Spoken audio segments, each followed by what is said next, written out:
Me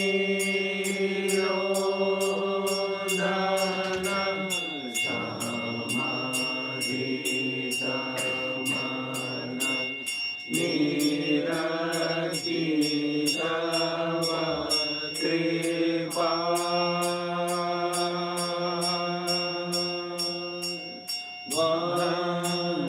भञ्जन दुःखभञ्जन करुणाघन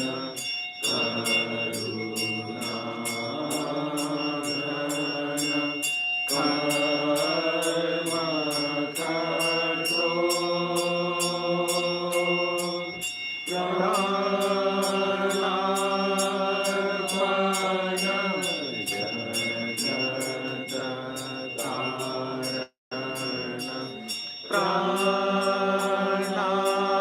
प्राणार्पण जगत्तारण कृन्तन कलिलो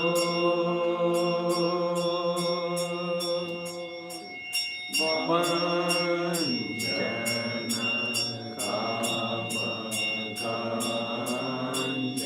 कामकाञ्चन अतिनिन्दित त्यागीश्वर हे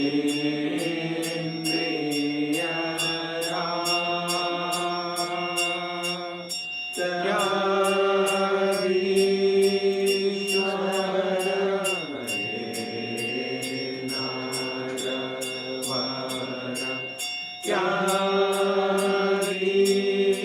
त्यागीश्वर हे नरवर देहपदे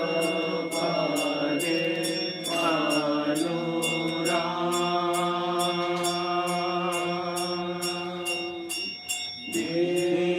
निर्भय गत संशय दृढनिश्चय मानसवान्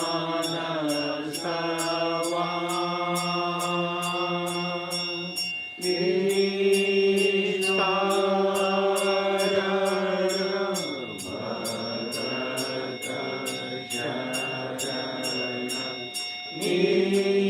निष्कारण भगत शरण त्याजी जाति संपद तव श्रीपद भवतोष्पद वारियता प्रेमार्पण समदर्शन प्रेमार्पण समदर्शन जग जन दुःख जा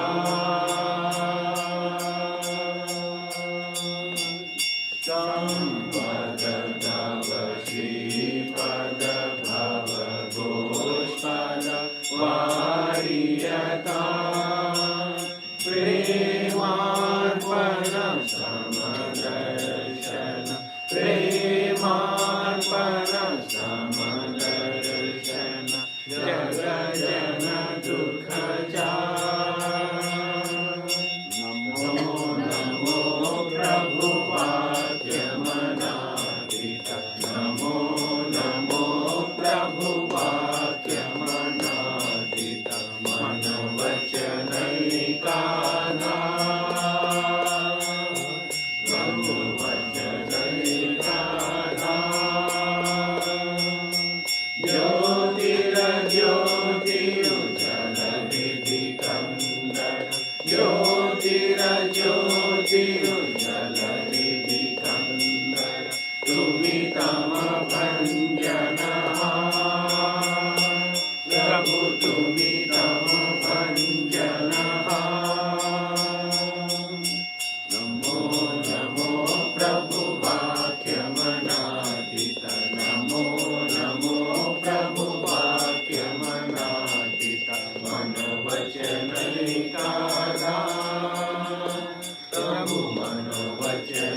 चंद भगत वृंद आरती तोमा जय जय आरती तोमा हर हर आरती तोमा शिव शिव आरती तोमा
Hare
Yajnaya Yodharmastapanaratu Iri Shantam Naman.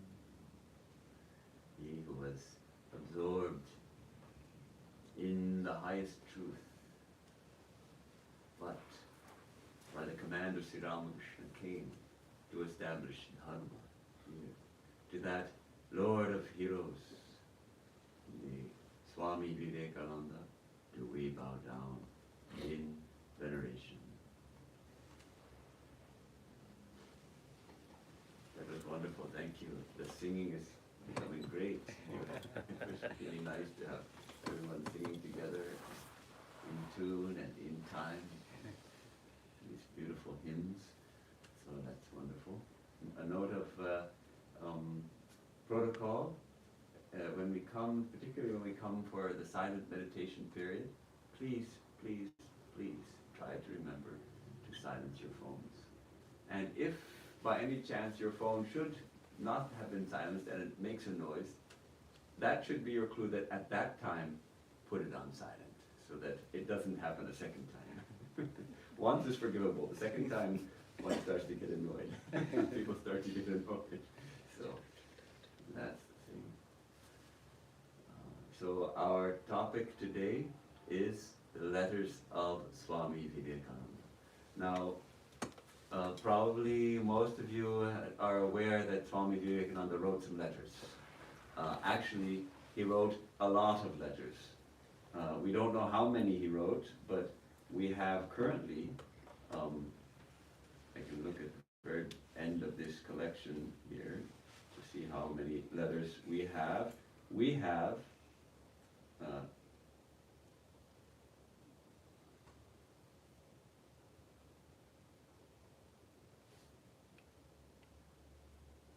oh no, this is not the letters. This is, anyhow, we have over 1,000 letters.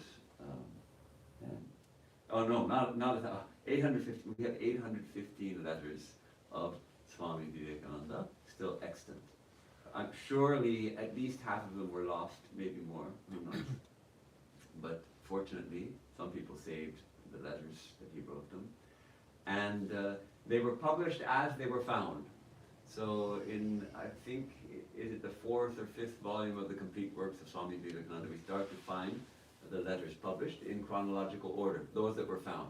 Then they found some more, so they put them in the 6th volume. Then they found some more, they put them in the 7th volume. Then they found some more, so like that, up through the 9th volume. The 9th volume is actually mostly letters. A whole trove of letters written to Mrs. Hale, the mother of the Hale sisters, Mary and Harriet Hale. They found all the letters he wrote to her. Somehow the trove was uncovered. So for a long time there was no way to study them easily, chronologically, and all together. Moreover, the letters had some, while reading it you'll see dot, dot, dot, dot, dot, dot, dot. Something's been removed. What? What's been removed? We were always wondering what's been removed. So the powers that be in our order, the trustees, felt the need for coming out with a new edition of the letters of Swami Vivekananda, the complete edition. So they gathered all the letters, and a young monk was assigned to do the actual research. He went back to original letters where possible, checked the original letters and found and re-transcribed them, and where not possible, to the earliest available records. Sometimes it would be a handwritten copy of a letter. For instance, there's one beautiful letter to Josephine MacLeod. In those days, when they would get these great letters, they would copy them out and send them to the other devotees. And she had it on board ship, and she took it out to show it to someone, and the wind carried it from her fingers and into the water. So the text is still there, but the original has been lost. So the earliest available handwritten copy or typescript or whatever copies we had of the letter, so it's been they've been restored. The parts that were missing have been restored, and sometimes it was something written about a person who was still living at that time, so they thought it better to leave it out. There's a couple of places where he criticized the British government. They thought it better to leave it out because British are still in charge. In India, we're still the rulers. And so the colonial invaders, we can say, or however you want to put it. And in other cases, maybe, sometimes he speaks very strongly. Sometimes he uses somewhat, shall we say, rough or even colorful language. Calcutta street language even. So those were removed. I think almost all of those have been restored.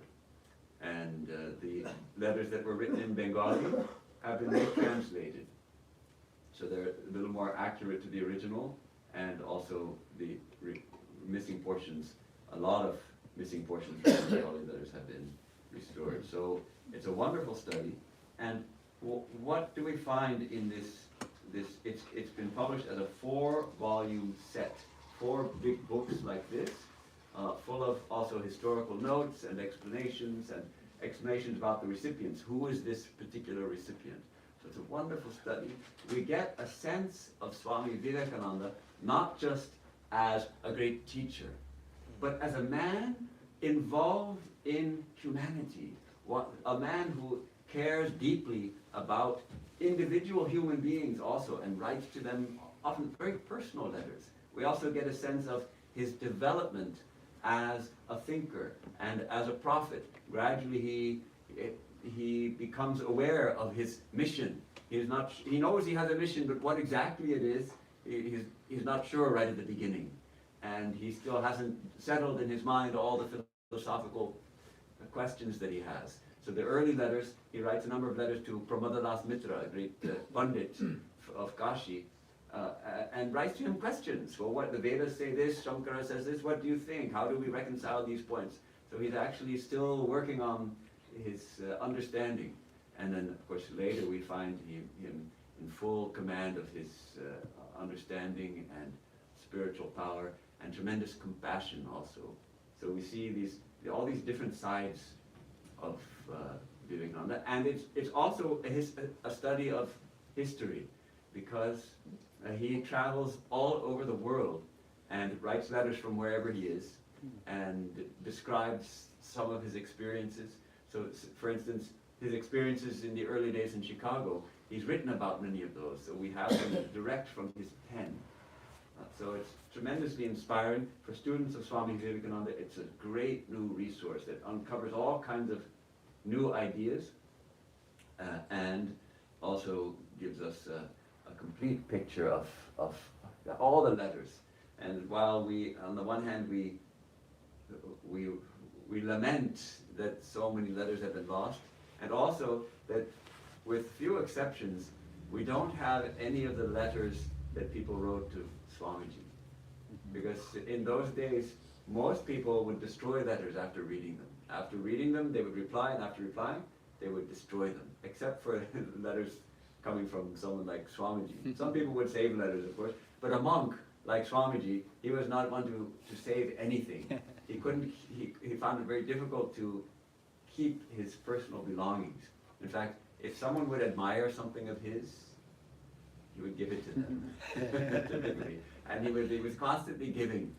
In fact, there's a lot of historical tidbits that we get from these letters that I didn't know. Like, for instance, Swamiji sent a lot of money to India. A lot of money to India, both to individuals to help them and to help publish the Brahmavadan, one of the first magazines brought out by his disciples in Madras, and other things, and to purchase some land for his mother, and various things. He's sending money to India. He's also giving money to Americans, poor Americans. He found it very difficult to keep money, actually. He had it, he would give it. But I wasn't aware of the extent to which he supported the work of the order in its early stages in India, sending funds from America. So I thought we can read. We can't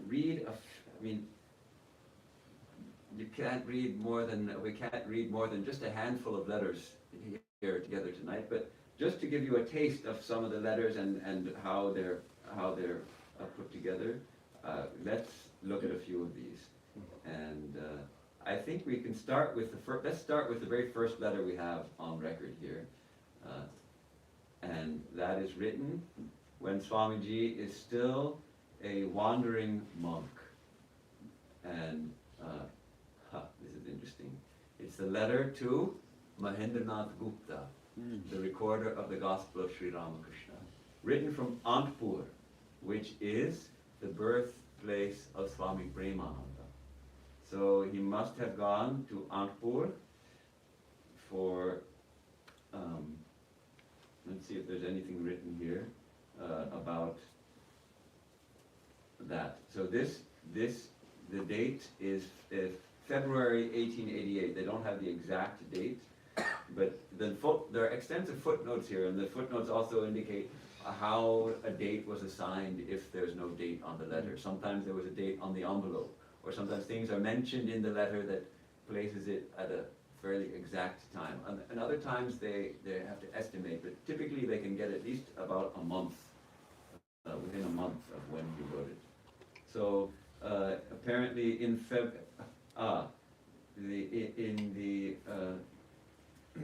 one of the sources, it was noted that in February of 1888, Swamiji was staying with a few brother disciples at the ancestral house of Swami Premananda in Anandpur.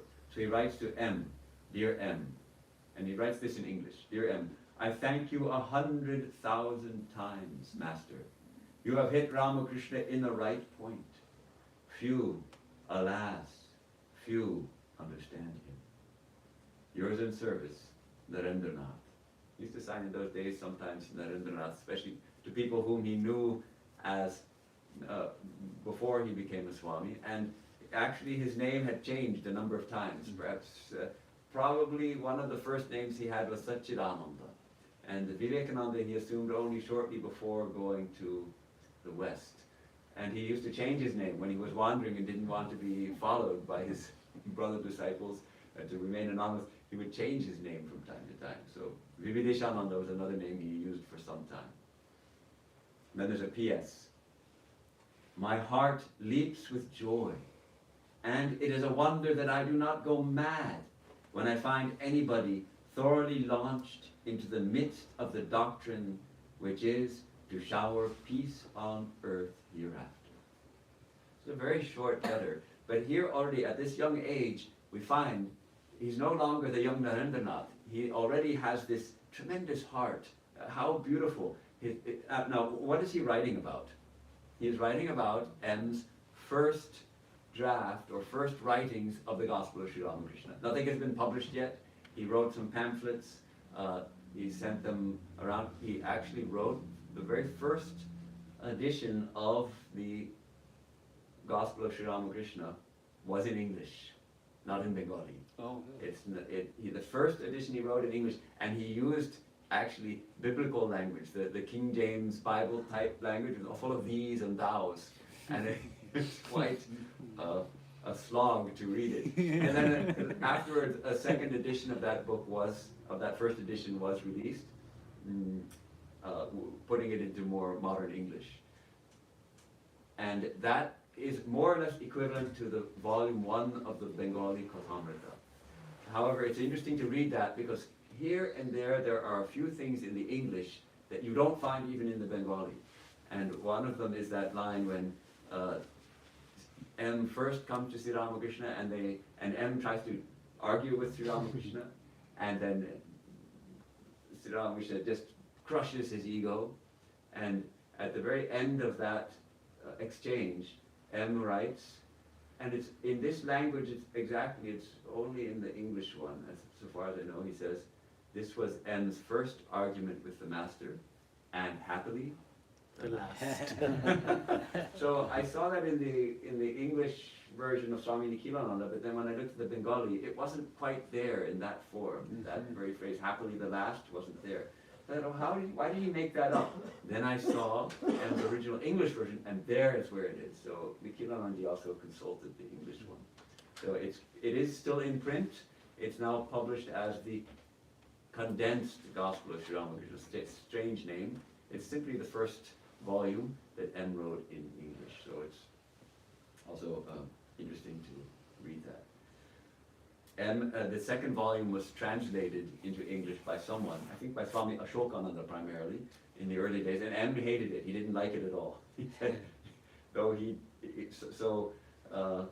translation is difficult. M himself didn't like the translations which were done. But see this, that he has this tremendous heart which is leaping with joy to find someone who wants to spread peace on earth, to bring joy to others, to spread the teachings to the world. So he already knows he has a mission.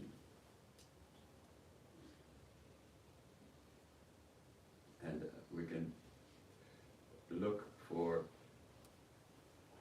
we can touch one of these letters to Brahmadas Mitra,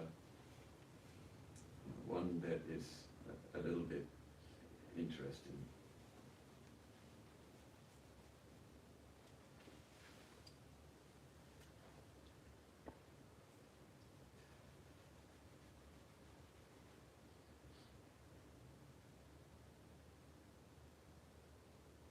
Let's see. He had a lot of. This is a letter with a few questions in it. So he starts his letter at the top, and in the early days he would do this in most of his letters. He starts it with a holy phrase. In this case, Ishvaro Jayati, glory to the Lord, basically, glory to the Lord, glory unto God. He's writing from the Bharanagor Mutt, the first monastery, on 7th August 1889. And they've included the Sanskrit words here, which sometimes may be a little confusing for people who don't know Sanskrit, but he starts with Pujapadeshu, which is a traditional Bengali greeting in letters, a formal greeting which suggests you're at your holy feet worthy of being worshipped, something like that. So rather touching poetic ways of addressing a respected person, Pujapadeshu. And he used to address Swami Brahmananda very touchingly as Abhinna Hridayeshu, which can be translated as something like in our undivided heart. So he would always, and that address he reserved only for Rakhal Swami Brahmananda, in our undivided heart. So these little things you get in this new edition, these very touching details. So he writes, "It is almost more than a week since I received your letter, but at that time had another attack of fever, because of which I was unable to reply. Please excuse me. In between, for a month and a half, I was keeping well, but was again down with fever for 10 to 12 days. Now I am better." See, in those days, malaria. And they hadn't yet discovered, I think, the source of malaria. They had a sense that it had to do with stagnant water. But they didn't realize stagnant water means mosquitoes. Mosquitoes is what carries the parasite, all that. They didn't know. "I have a few questions, and sir, you have a wide knowledge of Sanskrit scriptures.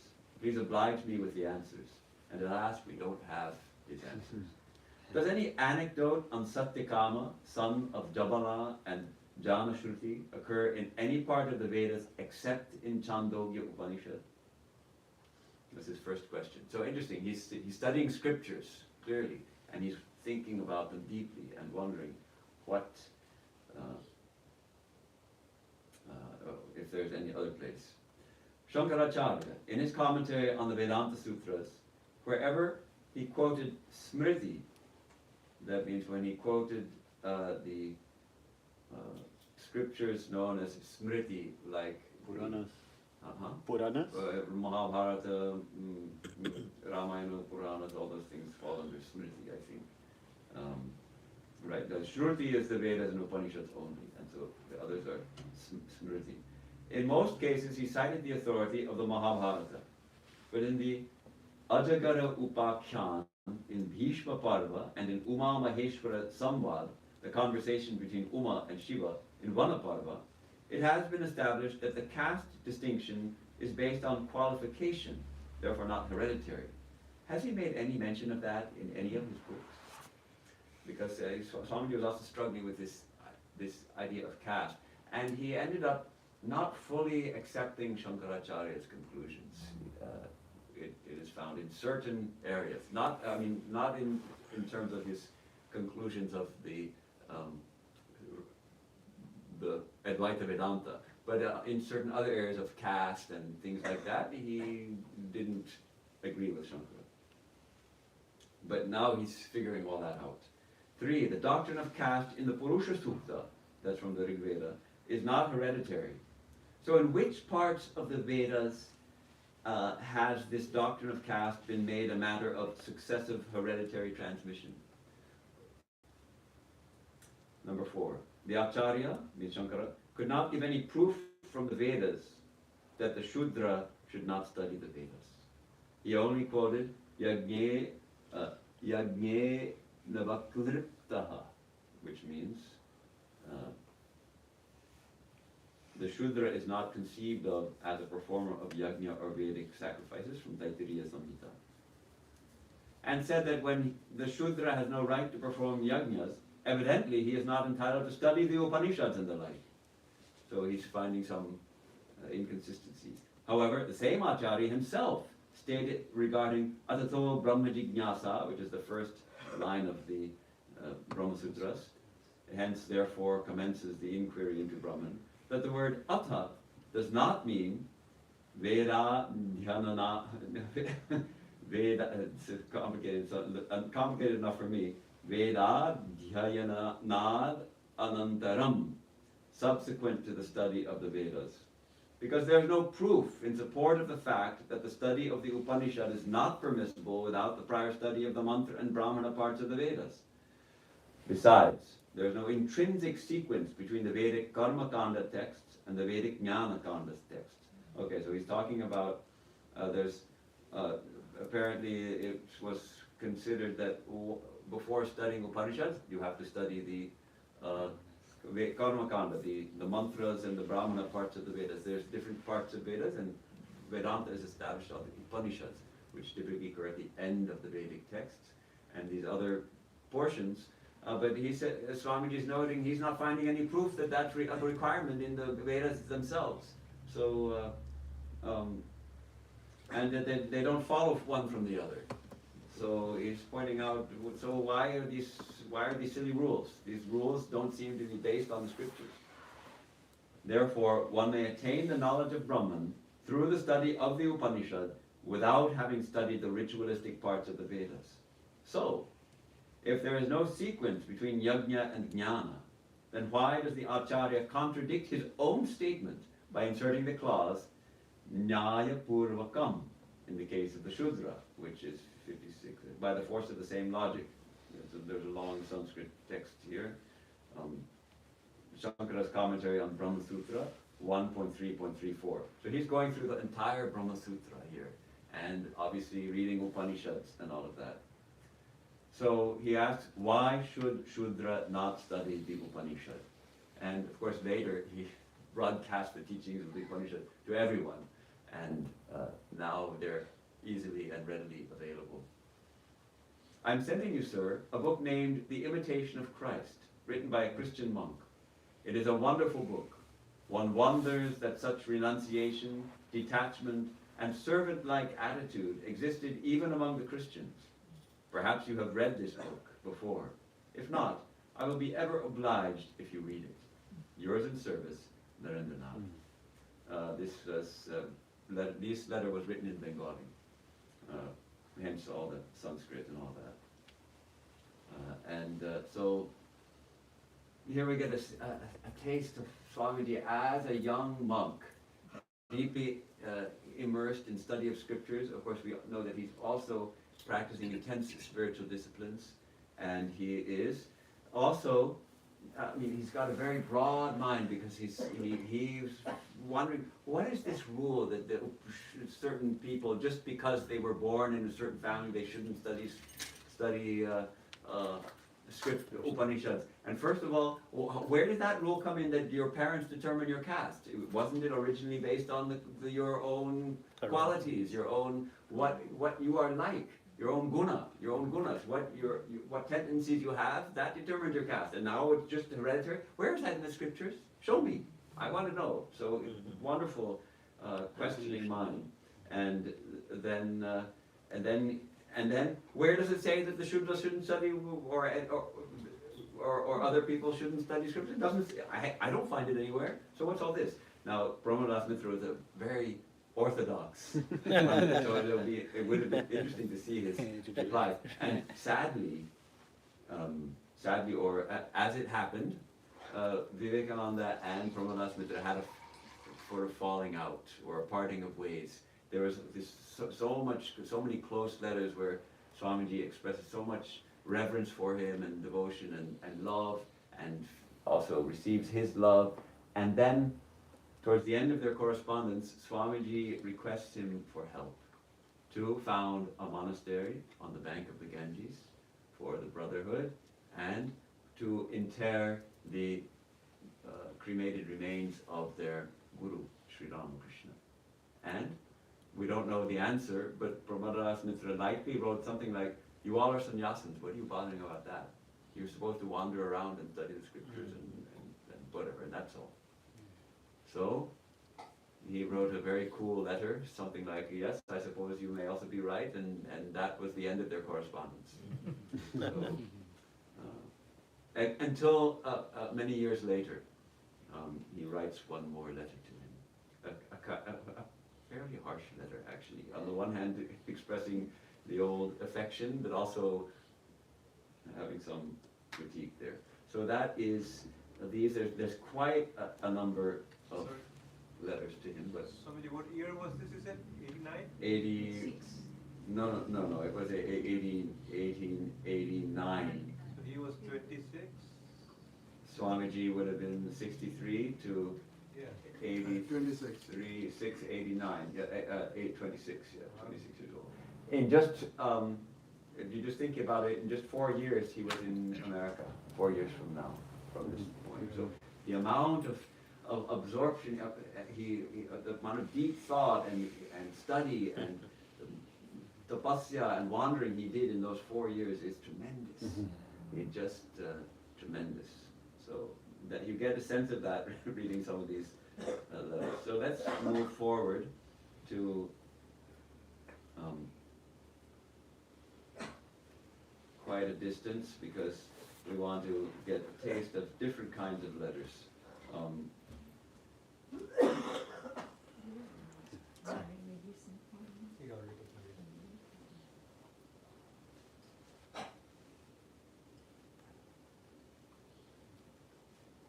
Okay. Well, it almost doesn't matter where we stop, but so I'm jumping now to early March 1894, and this is a letter written in English to his disciple from Madras, Alasinga Perumal, and he's staying with the Hale family in Chicago, and he starts his letter, "Dear Alahya Singha." So his name was Alasinga, but there's a whole story. Maybe Devi can enlighten us on the name Alasinga versus Alahya Singha. I don't know. Maybe That's a Swamiji. god's name. Alasinga Perumal is a god's name. I don't know how to keep. The God, why he's calling Alahya Singha? I looked it up once. See, Swamiji used to, his habit was always to play with names and to make fun of people, make up little nicknames for people, and say, Latu Maharaj, or Swami Adbhutananda, he was, as you know, completely ignorant. Not ignorant. I'm sorry. Oh my God! What a blunder! He was a man of profound wisdom, and he was an illumined soul. But he was completely illiterate. He could not read. And Sri Ramakrishna used to call him Leto. He was Latu, but Sri Ramakrishna used to call him Leto. So Swamiji called him Plato. So that was Swami. So here, a lot of things, I think there's also some play on words that he's So, Swamiji, alasya means laziness. Alasinga is a god's name. Singa is a name also of a lion, or you could say a lion, right? Yeah. Singa. And Alahya. What is Alahya. this? Alahya. It's not Alasya, Alahya. Alahya.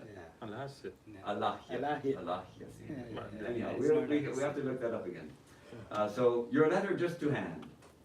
Very sorry to hear of Bhattacharya's loss of mother. This is Manmatanath Bhattacharya, who was a Bengali gentleman staying in Madras and was also devoted to Swami Vivekananda. She was an exemplary lady. Lord bless her. I was mistaken in asking you to publish the scraps I sent you. It was one of my awful mistakes. It shows a moment's weakness. Money can be raised in this country by lecturing for 2 or 3 years. But I have tried a little, and although there is much public appreciation, it is thoroughly uncongenial and demoralizing to me. So, my brother, I have determined to go back to India this summer via Europe. I have more than enough to pay my expenses. His will be done. Obviously, Swamiji did not follow through with this intention that he expressed here, because this is 1894 and he didn't return to India until 1897. So, what does it mean? What does it mean? He would have ideas and plans and all of that, but he reveals in several places, and one in particular in one letter to Mrs. Bull, he writes, just between you and me, he was telling her his plans. I'm going to such and such a place, most likely on such and such a date. Then he said, but between you and me, I'm something of a mystic, and I do not move without orders, and those have not come as yet. So what does that mean? He received, apparently, the direct command of Sri Ramakrishna, perhaps, or Divine Mother. How do we understand it? We don't know. We just get these hints that he is not like us. You know, we have to make a decision, and maybe we pray on it, and we decide, and then we make a decision and we do it. So Swamiji might have done some planning like that, but then he would wait for the inner call, the inner direction, or direct orders.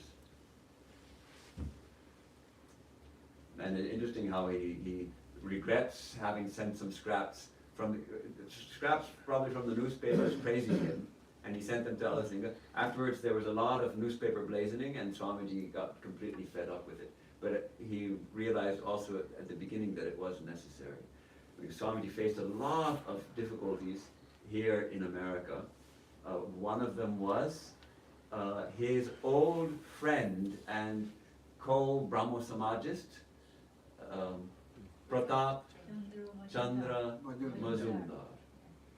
Mazumdar spoke also at the parliament, and he spoke well. He was an orator. He had been to England also, and he presented the Brahmoism as the reformed Hinduism, and with elements of Christianity woven into it, and he was appreciated, but Swamiji was the one who took the parliament by storm. He became a sensation, a huge sensation, and Mazumdar became jealous. And he started spreading lies about Swamiji, particularly that he was unchaste. And this was very hurtful for Swamiji, and this word started getting out and getting around to some of his supporters, and some of his supporters stuck with him no matter what, but some of the people who didn't know him as well, they sort of distanced themselves. And so finally, of course, the disciples in a number of cities, but especially in Madras and Calcutta, organized big public meetings with officials, with highly placed, well-known, highly respected public officials to, first of all, thank Swami Vivekananda for his work representing Hinduism at the parliament, and to assure the general public and to assure the Americans that he's a genuine sannyasin, he's a genuine representative of the Hinduism and Vedanta. So that happened, but that took a while.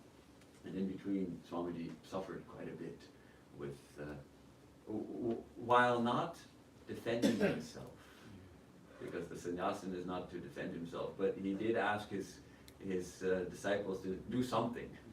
So that meeting was in South, no, Maharaj, not in East Bengal and. they had one in Calcutta also. The first one was in Madras, and then there was in Calcutta, and there were several others also, and they sent They sent big proclamations. We thank to the American people, thank you so much for receiving Swami Vivekananda and taking care of him, and et cetera, et cetera. I have read what you say about the Indian papers. That was very like and natural to them, being habitual and the central vice of every enslaved race, jealousy and want of combination. Slavery is the cause of it, and it again perpetuates slavery. You cannot feel the truth of this remark until you come out of India.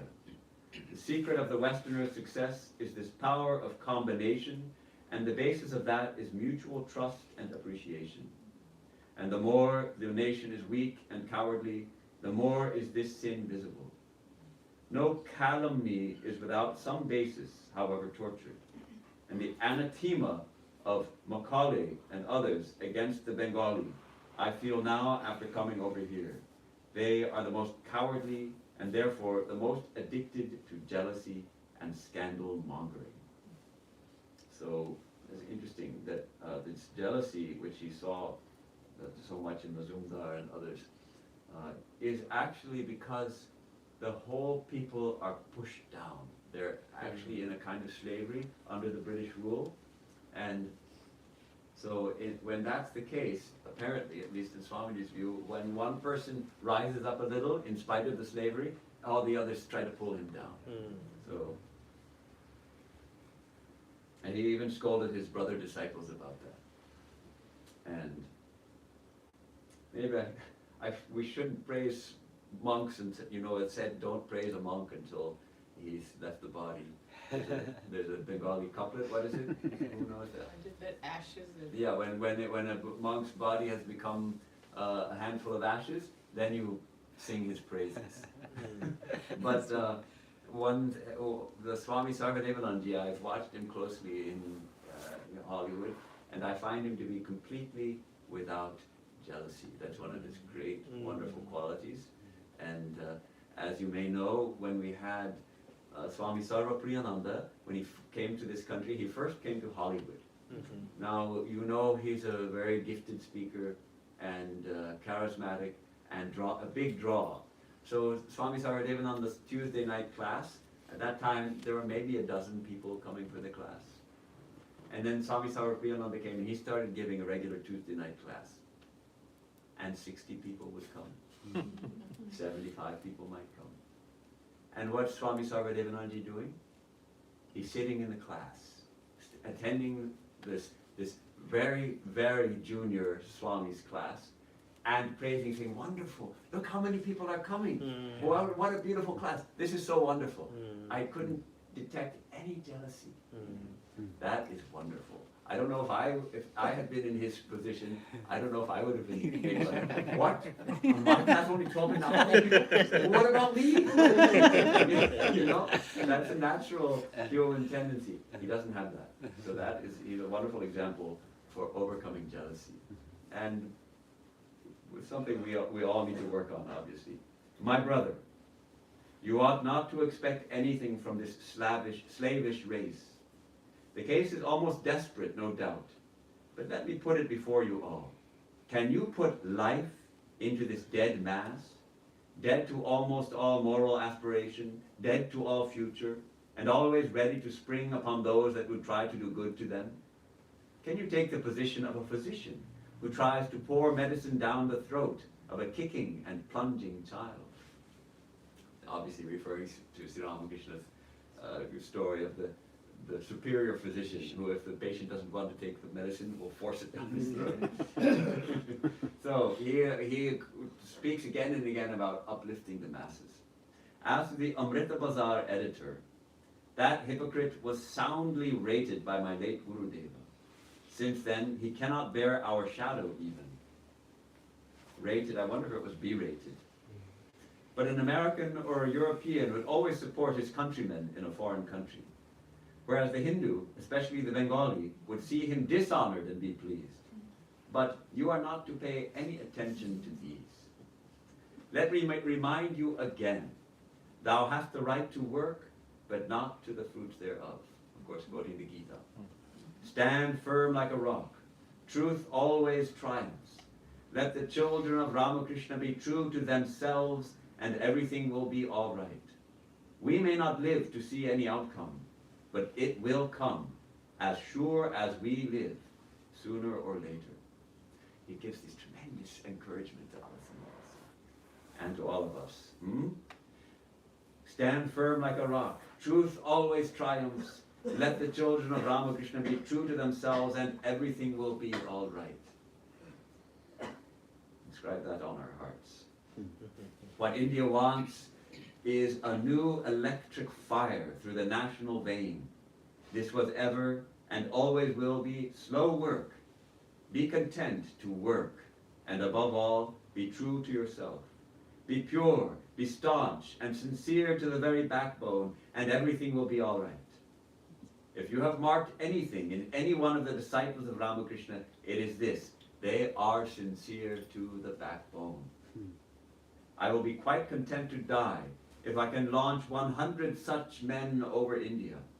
My task will be done. He knows, the Lord, he the Lord. Let ignorant men talk nonsense. We neither seek aid nor avoid aid. We are the servants of the Most High. These petty attempts of small men would be beneath our notice. We should be also counseling us, saying that don't worry about these things. Go, aim high. Onward, upon ages of struggle, a character is built. Be not sorry. One word of truth would never be lost. For ages it may be hidden under rubbish, but it will come out sooner or later. Truth is indestructible. Virtue is indestructible. Purity is indestructible. Give me a genuine man. I do not want your masses of converts. My son, hold fast. Do not care for anybody to help you. Is not the Lord infinitely greater than all human help? Be holy. Trust in the Lord. Depend on him always, and you will be all right. Nothing can prevail against you. More in my next. Just imagine Alasinga, this young man who's tremendously devoted to the Swami Vivekananda. And he's a school teacher, I think, and struggling to make ends meet, and trying to start a magazine shortly. He'll be trying to start the Prabhupada Bharata and all of that. And then you get a letter like this from your teacher. He expected a lot of Alasinga, and Alasinga also did a lot, even in spite of his poverty and all of that. I hope this summer to go to Europe, and in the beginning of winter, I would be back in India. From Bombay, I think I would go direct to Rajputana and thence to Calcutta. From Calcutta, I would take a steamer to come to Madras again. Okay, so he did go to Europe, but he came back to America, of course. Let us pray. Lead on, friendly light. He put that in quotes. A beam would come through the dark. A hand would be stretched forth to lead us. I always pray for you. You pray for me. Let each one of us pray day and night for the downtrodden millions held fast by poverty, priestcraft, and tyranny. Pray day and night for them. I do not care to preach religion to the high, the rich. I am no metaphysician, no philosopher, nay, no saint. But I am poor. I love the poor.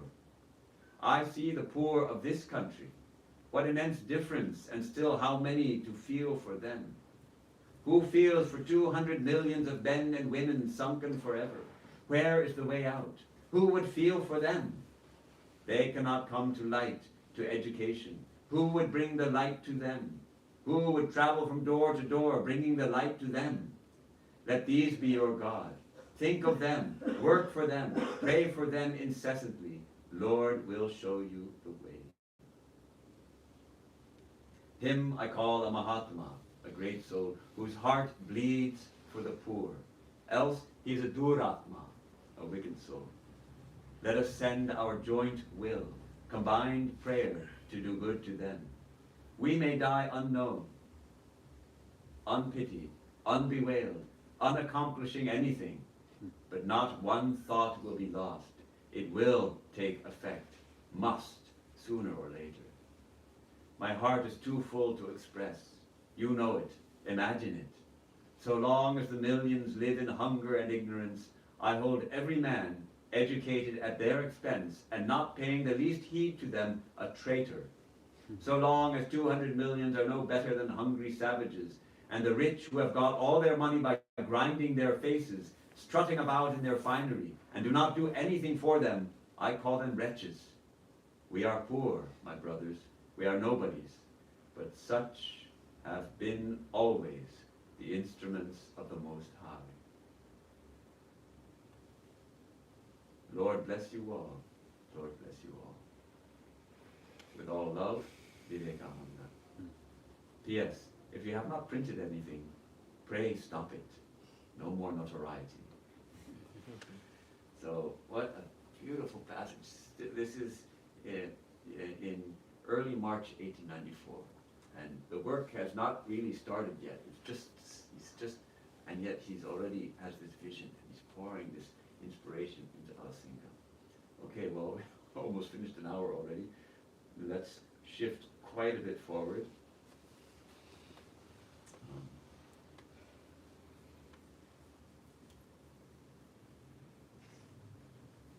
Interesting, he gives a letter to Swami Ramakrishnananda. He's now in India, in Darjeeling, and he has sent Ramakrishnanandaji, who was, it is thanks to Swami Ramakrishnananda, actually, that we have a shrine here, and that we do worship services, and that typically we'll do a little daily worship even, if there's someone to do it. It's thanks to him. Swami Vivekananda wouldn't have done it. And Swamiji used to scold him that your pujas are way too long, way too complicated. Swamiji, so I feel a little embarrassed when I do puja, because Swamiji probably also made him scold me. Swami Vivekananda's puja was different. It is said that when he would do worship, he would go into the shrine at Vedarmat and meditate deeply, unmovingly for an hour. Then he would come out of his meditation, he would take handfuls of flowers and lay them at Sri Ramakrishna's feet. Then that was the worship.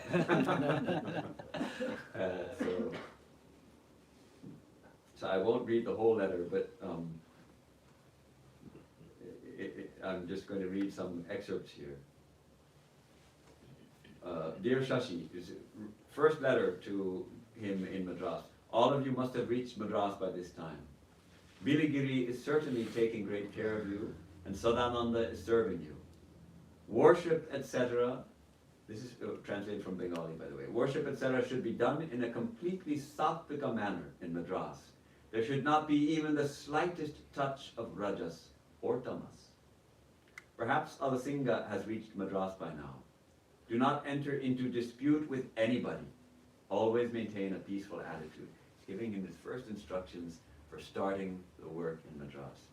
Let Thakur be invoked and worshipped in the house of Biligiri for the present, but you must curtail rituals a bit, and that time should be spent in readings or discourses, etc. Know that the more people you initiate, the better it is. And then he says, early in the morning, he gives him a little routine. Early in the morning, finish your daily worship and other rituals briefly, and then, calling Biligiri with his family, read to them a little from the Gita, etc. There is absolutely no need to teach the love of Radha and Krishna. That was very prevalent in Bengal. Teach them pure devotion to Sita Ram and Hara Parvati. There should not be any mistake in this respect.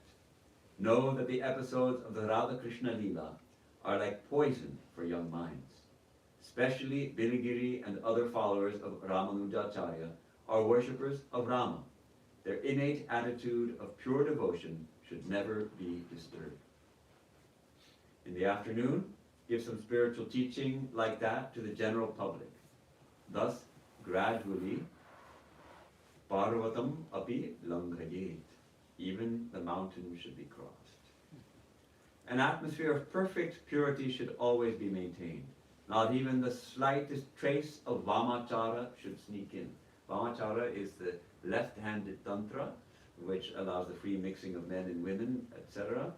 And Sri Ramakrishna, though not entirely condemning it, he would say, who knows, every house has a back door. But the back door is the door where the sweeper comes to empty the night's excreta, to put it bluntly. The latrine, it was where there was no plumbing, so one would excrete one's bodily waste into a tub or something, and then in the morning, by that door, the sweeper would come and take the things. So you can get into the house by that door also, but why would you do that? So Sri Ramakrishna wouldn't completely condemn these things, but Swamiji completely, of course, especially for the monastic order. For the rest, the Lord himself will guide you. There is no fear. Okay, so that is instructions to Shashi Maharaj. And now let's jump forward to a letter near the end, just so that we get a taste of that later.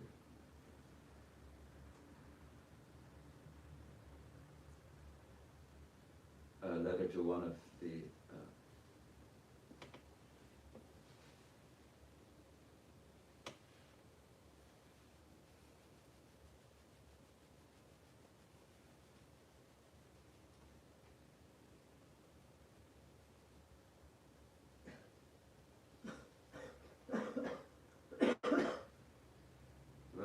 some of the letters are just, you don't get much spiritual things. He's reporting to Mrs. Bull, I gave a lecture here and I gave a lecture there and I got this much money and I'm depositing. And she helped him with financial affairs, like how to handle bank accounts and all those things. So some of those things are there. Mm.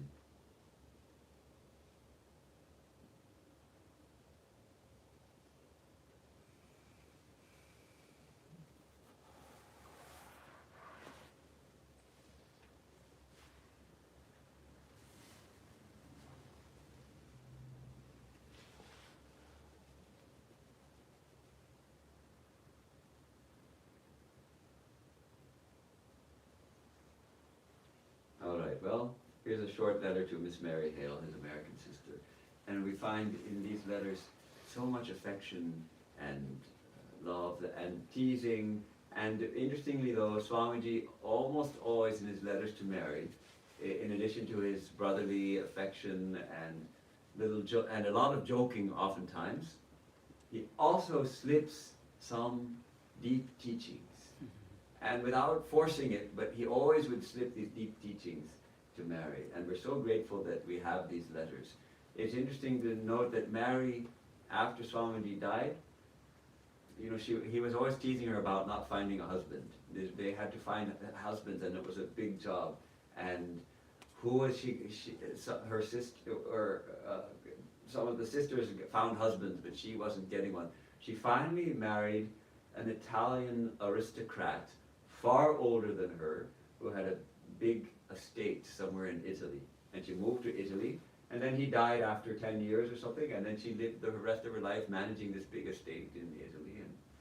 And we don't find her sort of carrying forward the flag of Vivekananda or supporting the Vedanta work in any way, shape, or form. It just like, so what was her role? And sometimes I think her role was, first of all, to just be a sister to Swamiji, an American sister, giving him, first of all, a lot of insight into the American mindset, and also drawing from him all these beautiful letters so that we see this side of Vivekananda that otherwise we wouldn't see. This perfect purity. Swami Vivekananda, he told his brother disciples, don't imitate me. But he had perfectly mastered the lust.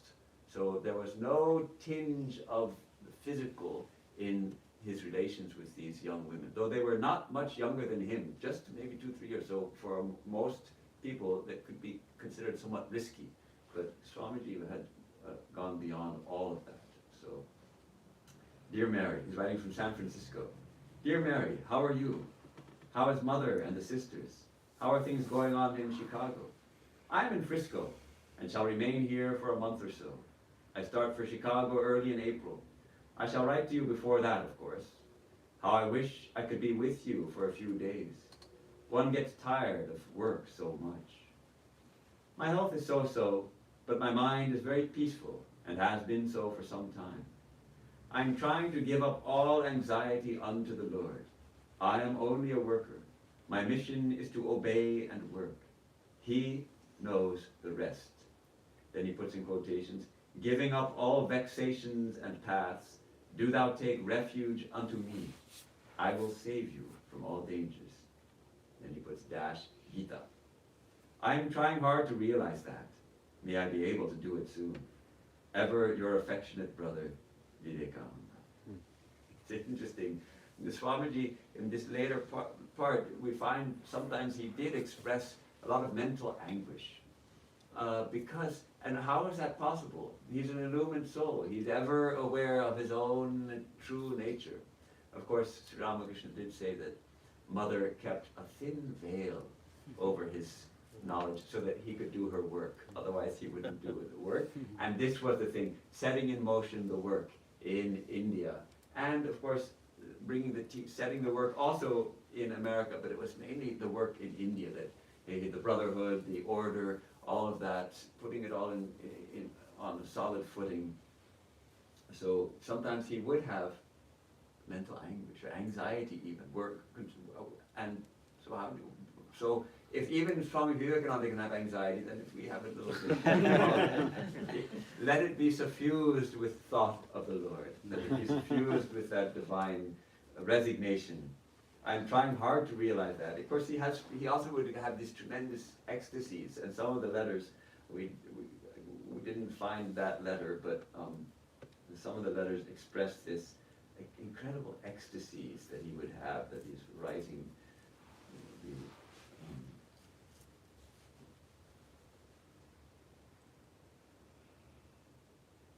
I'm just seeing if a short one comes on that line.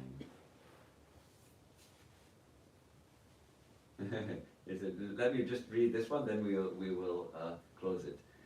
This is another letter to Mary Hale. The next letter to Mary Hale, written on 22nd March from San Francisco. My dear Mary, many thanks for your kind note. You are correct that I have many other thoughts to think besides Indian people, but they have all to go to the background by the side of the all-absorbing mission, my master's work. So probably she suggested, because he's worried about the work in India, you also have to think about us here. So, I would that this sacrifice were pleasant. It is not, and naturally makes one bitter at times. For know, Mary, I am yet a man, and cannot wholly forget myself. Hope I will sometime. Pray for me. That's one thing that we get in Swamiji, especially in these letters. We see his human side, and that's in a way what makes him so accessible. Sri Ramakrishna is like superhuman. He's like, he's always in samadhi. But Swami Vivekananda is a human being like us. He loved ice cream, he liked to smoke. These things, he's a human. He's got his struggles. It seems like, at least, that he's got struggles. And yet, of course, at the same time, he was this giant. So that's what we see in here. We get that view. Of course, I am not to be held responsible for Miss MacLeod's or Miss Noble's or anybody else's views regarding myself or anything else, am I? You never found me smart under criticism. Of course, Josephine MacLeod revered Swamiji like a god. And Sister Nivedita, who is Miss Noble, she, even more so, that Swamiji was her guru, and she was like Christ to him or something. And so they were kind of shocked that Mary didn't look on Swamiji in the same way. Mary looked on Swamiji as her brother. And so Miss Noble was there with Mary and apparently visited her also, and so maybe expressed some things about Swamiji, and Mary objected to that. And so Swamiji here is saying, well, I'm not responsible. Am I responsible for that? Am I? Am I to be held responsible for their ideas about me? So, I am glad you are going over to Europe for a long time. Make a long tour. You have been long a house dove. As for me, I am tired, on the other hand, of eternal tramping. That is why I want to go back home and be quiet. I do not want to work anymore. My nature is the retirement of a scholar. I never get it. I pray I will get it, now that I am all broken and worked out. Whenever I get a letter from Mrs. Xavier from her Himalayan home, I feel like flying off to the Himalayas. I am really sick of this platform work and eternal trudging and seeing new faces and lecturing. The lecture of Swamiji was not just a lecture, it was a transmission, a spiritual transmission. But it took a lot out of him. Just think, a hall with 500 people or 1,000 people, and you're giving it, you're a vehicle for a spiritual transmission. So it was draining. You need not bother about getting up classes in Chicago. I'm getting money in Frisco, and soon will make enough for my passage home. How are you and the sisters? I expect to come to Chicago sometime towards the first part of April. Yours, Vivekananda. Didn't happen, he came much later. It was July or August, I think. But,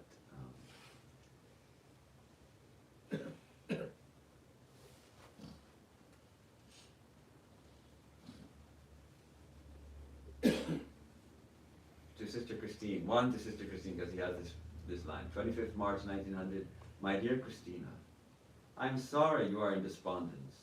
You have been right always. I, the always desponding one, am much better and am growing very strong. I feel sometimes that freedom is near at hand, and the tortures of the last 2 years have been great lessons in many ways. Disease and misfortune come to do us good in the long run, although at the time we feel that we are submerged forever. And then in quotes, I am the infinite blue sky. The clouds may gather over me, but I am the same infinite blue. I am beginning to get a taste of that peace, which I know is my nature and everyone's nature. These tin pots of bodies and foolish dreams of happiness and misery, what are they? My dreams are breaking. Om Tat Sat. With all love, Vivekananda. So may our dreams also break, and we realize that we are that peace, which is like the infinite blue sky. Is there any communication with Kashyap Sen and Brahma Samaj with Vivekananda in letters? Keshav Sen left the body in 1884, I think. 84, yeah. Long- He was 20 years or something. So that was before Swamiji was writing letters, or so you're right. And how about Vijay Krishna Goswami? He was with Swamiji. Right. They had certainly Swamiji respected him, but no letters to Vijay Krishna. So thank you for giving me the opportunity to share a little bit about this new edition. So it's in 4 volumes. It's well worth it to get it. However, the cost is not that much, but the shipping is quite a bit from India. So what I did, I actually got a set because they were our book shop ordered it, and I splurged on it because I wanted it. But I also purchased the ebook, and it's only $10 for the ebook, so it's really cheap. So if you want to start perusing it, but you're not ready to shell out the $100 or whatever it takes for the shipping, then you can get the ebook. And That's in 4 volumes, right? four volumes, 1 volume ebook, or four big volumes. So it comes under the name of Letters of Right, the new edition. It's a new edition because there was an old edition in 1 small volume which had a selection of letters. It was Revised and enlarged edition. yes, new and enlarged. So it's well worth it. So this marks our farewell for the time being. Though some of you may be staying for a little nourishment afterwards, but I'll be leaving tomorrow morning, Mother willing, and we'll What be time back. you are leaving? Flight is at 7:44, and Arjun has volunteered to Arjun. take me. So, Oh my God. thanks to Arjun. Arjun, if you have, probably we can live. If you